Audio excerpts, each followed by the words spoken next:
Hello friends. आज एक नए टॉपिक पे बात करने की दिल हो रही है। पर मुझे पर्सनली कई लोगों ने कहा है कि आप जो कभी वीडियोस बनाते हो तो गुजराती में अगर आप बनाते हो तो कई बार जो गुजराती नहीं समझ रहे, तो उसके लिए आप अगर एक दो वीडियो हिंदी में भी बनाया करो, क्योंकि हिंदी राष्ट्रभाषा है। मोस्ट प्रोबेबली हम सबको ये समझ में भी आती है। आज बात करने की दिल हो रही है रिलेशनशिप के ऊपर। कई लोगों के पूरी ज़िंदगी चली जाती इसी एक क्वेश्चन के अंदर कि रिलेशनशिप होता क्या है। और मेरा ऐसा मानना है कि मैंने जो ऑब्ज़र्व किया है, मे बी मैं गलत भी हो सकती हूँ, पर मेरा ऐसा मानना है कि बहुत प्योर रिलेशनशिप होता है। ईश्वर ने है ना, देखो माता-पिता, भाई-बहन या जो भी फैमिली मेंबर्स हैं, वो हमको जन्म से फिक्स है, दिया हुआ है। हमने चूज़ नहीं किया। जबकि दोस्ती होती है, रिलेशनशिप होता है, वो हम खुद पसंद करते हैं। पर कई बार ऐसे रिलेशनशिप में मैंने ये भी ऑब्जर्व किया है कि एक यूज़ करता है और एक यूज़ होता है। बहुत दुख के साथ कहने की ज़रूरत पड़ रही है कि एक यूज़ होता है। अगर ऐसा रिलेशनशिप हो तो ज़्यादातर मैंने ये भी ऑब्जर्व किया है कि जो दुख उसको महसूस होता है, वो यूज़ करने वाले को नहीं होता। बहुत ज़्यादा प्रैक्टिकल होते हैं वो लोग, ना समझ पा रहे हैं और ऐसा भी समझते हैं कि चलो हमने किसी को यूज़ करके बहुत अच्छी बात कर ली हो। पर जो यूज़ हो जाता है ना, वो अपनी लाइफ को वापस पटरी पे या ट्रैक पे लाने के लिए उसको कई बार बहुत टाइम लग जाता है। और मैंने ये भी देखा है कई बार तो सालों के सालों भी गुजर जाते हैं। मेरी उनसे ये गुजारिश है कि अगर मान लो कि आपका यूज़ हुआ है, पहला थॉट ये रखो कि जो भी मैंने किया है अपनी पसंद से किया है।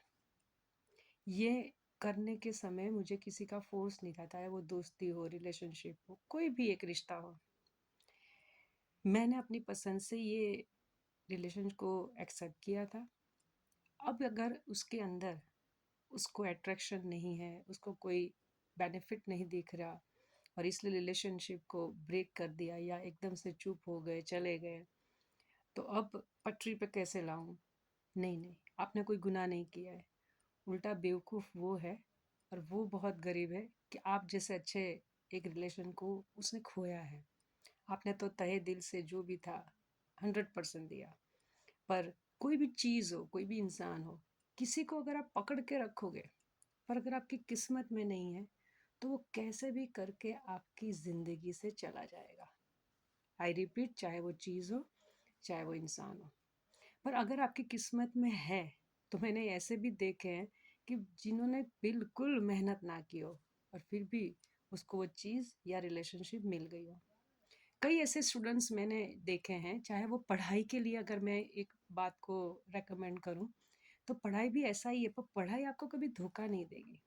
आपको अगर दिल है, जैसे आपने भी मार्क किया होगा रिलेशनशिप के अंदर, कि अगर मान लो किसी को आप में इंटरेस्ट ही नहीं है, अगर आपको रिलेशन उसके साथ रखना ही नहीं है, तो वो आपको बहुत इग्नोर करेगा, अवॉइड करेगा और हो सके तो चुप्पी में ऐसे दिखाएगा कि वो ऐसे ही मेरी ज़िंदगी से रिमूव हो जाए तो अच्छा है। और पढ़ाई के लिए भी अगर आपको इंटरेस्ट है ना, तो आपको कोई नहीं रोक सकता। हाँ, कई बार मैं जिस वजह से ये एग्ज़ामिनेशन हो या पढ़ाई हो, मैं जो मेहनत कर रहा हूँ, कर रही हूँ, उसमें सफलता ना भी मिले ऑन द स्पॉट, पर वो जो की गई प्रोसेस है, जो मेहनत है ना, वो कभी बेकार नहीं जाती। ये मेरा पर्सनल एक्सपीरियंस है। वो आगे जाके आपको ज़रूर काम आएगी। पर शिद्दत से करो, जो भी करो शिद्दत से करो। आपको अगर आपका प्योर हार्ट है, अगर आपकी पॉजिटिविटी है, तो ज़रूर आपको उसका फल मिलेगा और वो तो हम सब जानते हैं। जैसा करोगे वैसा भरोगे। तो भले किसी का दिल जोड़ो नहीं, पर मेहरबानी करके तोड़ो भी नहीं अपने स्वार्थ के लिए, क्योंकि ये जो स्वार्थ होता है ना, ये बेनिफिट होता है ना, बहुत टेम्पररी होता है, जिसको आपको उस वक्त बहुत बड़ा लगता है, पर ये कभी भी अपने आप पूरी ज़िंदगी नहीं रहता। तो मेरी ये गुजारिश है कि यंगस्टर्स प्लीज़ ये जो पता नहीं क्या कहते हैं उसको, इतना वो अंदर डिप्रेशन में चले जाते हैं और अपना करियर भी बिगाड़ देते हैं। तो इससे अच्छा है कि आपने जो किया कोई गुनाह नहीं है, आप अपने हिसाब से आगे बढ़ते जाओ। ऐसे लोग तो मिलते जाएंगे, पर उनसे एक्सपीरियंस लेकर अब हो सके तो बी केयरफुल। और हाँ, चाहे वो पढ़ाई हो, चाहे करियर हो, चाहे आपकी मेहनत हो, आपने जो कोशिश की है ना वो कभी बेकार नहीं जाएगी, एक ना एक दिन रंग जरूर लाएगी। So all the best. I hope ये बात आपको समझ में आई होगी। Thank you.